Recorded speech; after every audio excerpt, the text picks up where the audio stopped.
함께하는 묵상 2021년 7월 30일 한밤의 꿈같은 날들 이사야서 14장 21절로 27절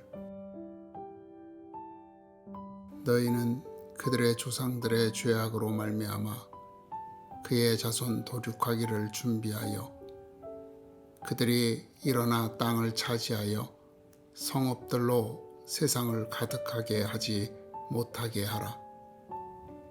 만군의 여호와께서 말씀하시되 내가 일어나 그들을 쳐서 이름과 남은 자와 아들과 후손을 바벨론에서 끊으리라. 나 여호와의 말이니라. 내가 또 이것이 고슴도치의 구렬과 물 웅덩이가 되게 하고 또 멸망의 빗자루로 청소하리라. 나 만군의 여호와의 말이니라 하시니라. 만군의 여호와께서 맹세하여 이르시되 내가 생각한 것이 반드시 되며 내가 경영한 것을 반드시 이루리라. 내가 아수르를 나의 땅에서 파하며 나의 산에서 그것을 짓밟으리니 그때에 그의 명예가 이스라엘에게서 떠나고 그의 짐이 그들의 어깨에서 벗어질 것이라. 이것이 온 세계를 향하여 정한 경영이며 이것이 열방을 향하여 편 손이라 하셨나니 만군의 여호와께서 경영하셨은즉 누가 능히 그것을 패하며 그의 손을 펴셨은즉 누가 능히 그것을 돌이키랴. 히스기야 왕의 믿음을 조롱하고 비웃던 사내립이 살해를 당한 후 70여 년 만에 아수르는 바벨론에 의하여 멸망하였습니다. 이는 하나님께서 아수르를 징계의 도구로 사용하셨으나 그 한계를 넘어 스스로 세계 질서를 재편하려고 했기 때문입니다. 아수르를 멸망시킨 바벨론 역시 아수르와 같은 과정을 반복하게 됩니다. 바벨론을 심판하시는 이유에 대하여 13절 14절에서 하나님과 같아지려고 하였기 때문이라고 말씀하고 있는 것입니다. 바벨론 역시 이스라엘 민족, 특히 남유다 왕국을 심판하시기 위한 도구로 하나님께서 사용하신 것입니다. 그러나 이들도 아수르와 같이 더 높아지고자 하였던 것입니다. 거대한 두 제국에 대한 하나님의 심판에 관한 말씀이 본문입니다. 두 제국의 흥망성쇠 과정을 하나님께서는 세계를 향하여 정한 나의 경영, 즉 하나님께서 세우신 뜻과 계획 가운데 일부라고 말씀하시는 것입니다.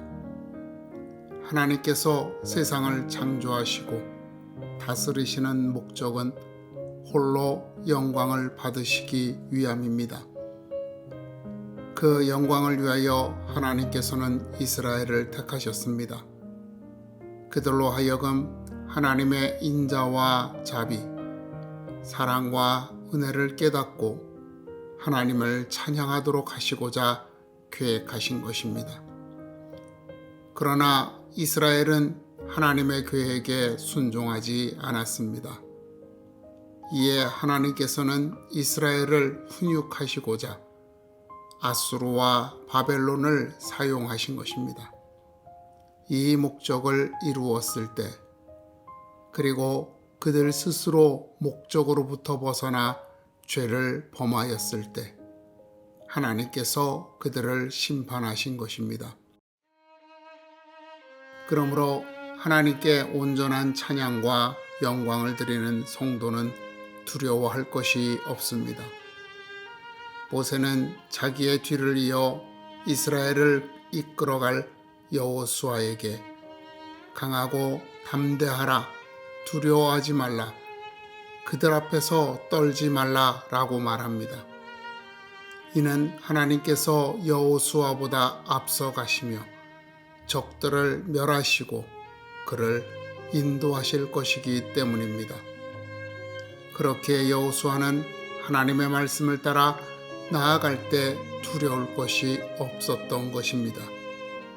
하나님께서 말씀하셨기에 요단강의 거센 물결을 두려워하지 않고 발을 담갔습니다. 그때 강물이 멈춰서는 하나님의 능력을 경험하게 된 것입니다. 이처럼 하나님을 믿는 사람은 눈앞에 펼쳐진 상황을 두려워하지 않습니다. 말씀을 따라 담대히 앞으로 전진합니다. 그럴 때 하나님께서 상황을 변화시키시는 것을 보게 되는 것입니다. 하나님께서 일하신 것을 볼 수 있게 되는 것입니다. 요단강에 발을 내딛지 못하면 강물이 멈추지 않습니다. 그들은 결국 요단강을 건널 수 없는 것입니다. 세계를 제패하고 호령하던 제국을 뜻에 따라 사용하시는 하나님이십니다. 지금 한국교회는 그 어느 때보다 추운 겨울을 지나고 있습니다. 그러나 이 권력도 하나님의 다스림 아래에 있습니다. 그렇기에 성도는 변함없이 믿음으로 하나님을 예배해야 합니다. 성도가 예배를 드림으로 핍박을 받는다면 감내해야 합니다. 그 속에 담긴 하나님의 뜻을 구하고 이루어야 합니다. 그런데 왜 주저앉아 두려움에 사로잡혀 세상 권력에 순응하고 있습니까? 예배당 문을 폐쇄하면 들과 산에서 예배드립시다. 교회의 재산을 압류하면 가져가라고 당당하게 내줍시다. 실형을 선고하면 전과자가 됩시다. 그것이 성도가 가야 할 길이라면 가야만 합니다. 사도 바울의 마지막 고별사를 기억하십시오. 보라, 이제 나는 성령에 매여 예루살렘으로 가는데 거기서 무슨 일을 당할는지 알지 못하노라. 오직 성령이 각 성에서 내게 증언하여 결박과 환난이 나를 기다린다 하시나 내가 달려갈 길과 주 예수께 받은 사명 곧 하나님의 은혜의 복음을 증언하는 일을 마치려 하면은 나의 생명조차 조금도 귀한 것으로 여기지 아니하노라. 바울과 같이 예배를 드림으로 겪어야 할 고난이 있다면 피하거나 도망치지 맙시다.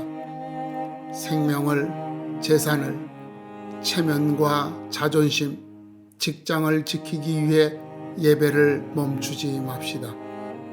바울을 로마로 보내신 하나님께서 그를 통해 세계에 복음을 전하셨습니다. 지금 받는 성도의 고난은 또 다른 하나님의 계획을 이 땅에 이루게 할 것입니다. 이 길에 함께 섭시다. 이 길에 함께 손잡고 가는 동료가 됩시다. 이 길을 통해 하나님을 찬양하는 참된 교회를 함께 이루어 갑시다.